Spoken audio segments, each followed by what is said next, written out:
Welcome everyone to the Pantheon. I am Ray. I'm Heavy. And today we're looking at Guardians of the Galaxy Volume 2.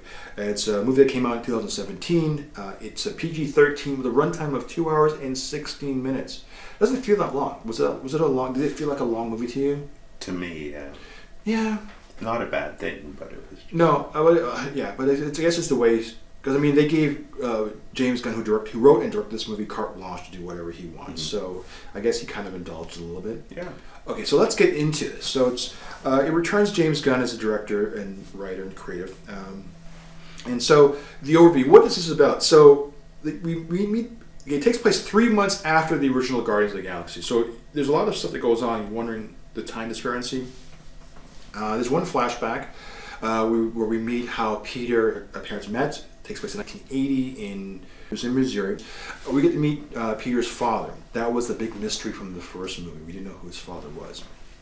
We just knew his mother died of cancer. It was a tumor, brain tumor, I believe it was. Yeah.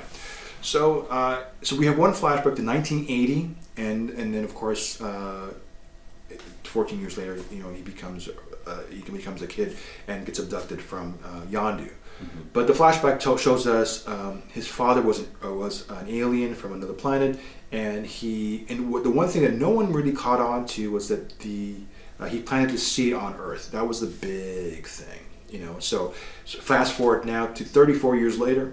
Was it 34 years later? Yeah, 34 years later. It's 2014. 3 months after the events of the first Guardians of the Galaxy. So we open up with the Guardians protecting the Sovereign. That's a golden people. These are these gold-plated upper. I guess you call the upper aristocratic people, the 1%ers of the universe. They're very elite and very posh. Mm-hmm. They're here. They're paid on the contract to protect these energy cells from some sort of intergalactic alien that draws energy from it. So they're hired to protect these batteries. They're very precious to them. What ends up happening is that Rocket, one of the members of the crew, steals some of the batteries, and of course it triggers almost an all-out war against towards the Guardians because he's betrayed them. So they're on the run again, and they hire the Ravagers, led by Yondu, to chase them around the galaxy.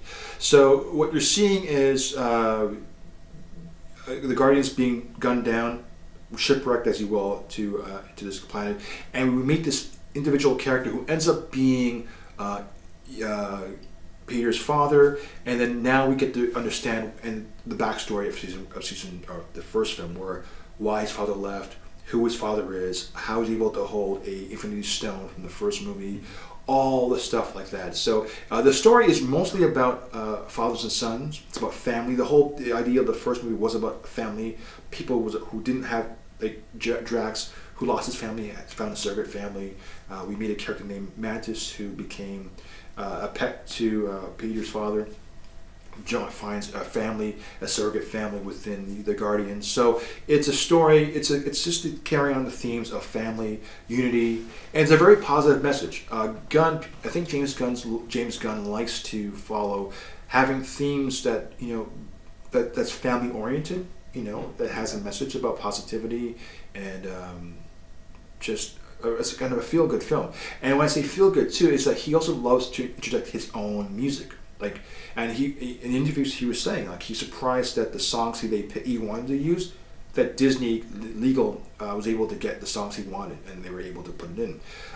One of the biggest attributes to this, and where I think it kind of contributes to one of the things I think is one of the standouts for me, one of the highlights, is the song "Mr. Blue Sky." It's the song that we see in the opening credits with Baby Groot. He's dancing as the opening credits roll. Now, for those who don't know this, is that as soon as the Guardians of the Galaxy the first movie wrapped up, he spent 2 years working on that special effect with Groot dancing. It took a 2-year CGI. He actually wore the motion capture suit and did some of the dance choreography for Baby Groot to do all that what you saw. So by the time Guardians Volume 2 came around, they just wrapped up the special effects. So that took 2 years to do Baby Groot. Wow. So if you're wondering why it's so blurry, it's because that was one of the reasons. It's because they didn't have anyone acting. It was just him dancing, and then they superimposed them in the background, which is why it's sort of blurry and sort of like, why are we seeing the Guardians in the background just fighting an alien we can't see too well? it's because that was what that's what they did, and it sold. It was amazing. So where it does well, I think yeah, in terms of Baby Groot, it's one of the he's like Baby Yoda of back then, which was all the craze. When I mean, you had Tickle Me Elmo at one point, so the Baby Groot was 2017's Baby Yoda for the young audiences. Everyone wanted it. Everyone gravitated to it. When that whole saying like "Don't hit the shiny red button," when Rocket was telling him, it's like, no, what did I say? I am Groot. I am Groot. No, because we don't know what Groot is saying. All we know is he's saying something weird and stuff. But like, so I like the ideas like they play on the childlike behavior of Groot. They play on the idea of answering some questions that were missing with Peter and how he's able to do the Infinity Stone, and also the idea of family. You've gained and Drax was almost obnoxious, but he was kind of funny in this one, laughing at Quill and how you have your dance partner and. So it's just some things. It's in the trailer too, which I thought was kind of fun. So there was a lot of good things in this. It's a feel-good movie, and the soundtrack again is pretty awesome. Not as good as the first one necessarily, but it does come into play in various aspects. And you have a lot of like intergalactic, like kind of like the Star Wars, like when you have the Millennium Falcon running away, hopping around, going through nebulas just to escape the Sovereign. So that Peter and Rocket are good pilots, chasing and outmaneuvering the enemy. So that's really kind of a cool sequence in that. But overall, I thought it was really solid. I thought it held its own. And so, what about you? Well, what do I think about it? Mm-hmm. As you said, it's all about family. There's that Star Wars scene where you said it. Their ships going in and out near asteroids. Right. Yeah. So there's that, and this film is about family. So it doesn't resemble any other movie in the MCEU. So, yeah. But I did like the music. It was okay. Groot was funny. I like that character. So I would give it maybe like a 5.5 or 6. Right. But it's nothing I'd watch again. Mm-hmm. Well, in terms of the big picture, there is no big picture. I mean, this one is self-contained. I mean, they don't talk about the Infinity Stones. The jokes are onto themselves. It doesn't connect. It only connects with the original film by answering some of the missing questions. Like why Yondu did what he did. It is a theme of father figures, as I mentioned earlier, with Sakaar, as played by Stallone's character, and Yondu. The relationship between the sisters ending the sibling rivalry between Gamora and Nebula. Rocket learning a very valuable lesson about family and learning it from the most unlikely source, Yondu.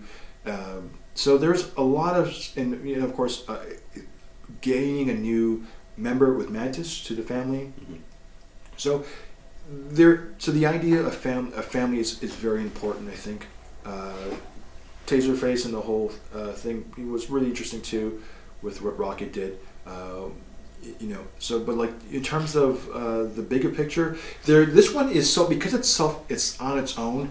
This one is not connected to anything else in the MCU, other than the fact that if you wanted to get an understanding of the family dynamic and the bonds, then that's great. Understanding that Yondu from being an ancillary character from the original one and having more of an important role, like recognizing the importance of every character, then this movie will surprise you. It's more it wears its heart on its sleeve, so to speak, and that's why I say that's why I think about that. But in terms of the overall story arcs, this one is not connected to the MCU. It's a standalone. It's one of the very few standalones that has nothing to do with anything else within the 25, 30, 40 films that come down the pipe in the future. So. Cool. There's a blog I wrote down that really accommodates comments or adds more in-depth discussion at www.pantheonofm.com.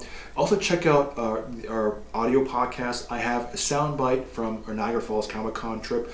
Evie and I did back in 2017, I think it was.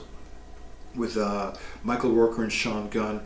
We have Sean Gunn talking about his role as playing the physical embodiment of Rocket when they do the production, and his role as Kraglin. So there's some stuff on there. You can check out the audio version of our Guardians of the Galaxy Volume 2 review. So with that, I am Ray. Oh, and it's www.pantheonofm.com in case you don't want it. And it has, our blog, Twitter account, Instagram, all this stuff on there. So you catch all that stuff. And if you want, and when I say audio, I mean we're on Spotify, we're on Google Podcasts, we're on Apple iTunes. So we're various sites. So you can find us on there too. So or just Google pantheonofm.com and you can find us on various platforms. So with that, I am Ray. I'm Evie. We'll talk to you next week. Take care.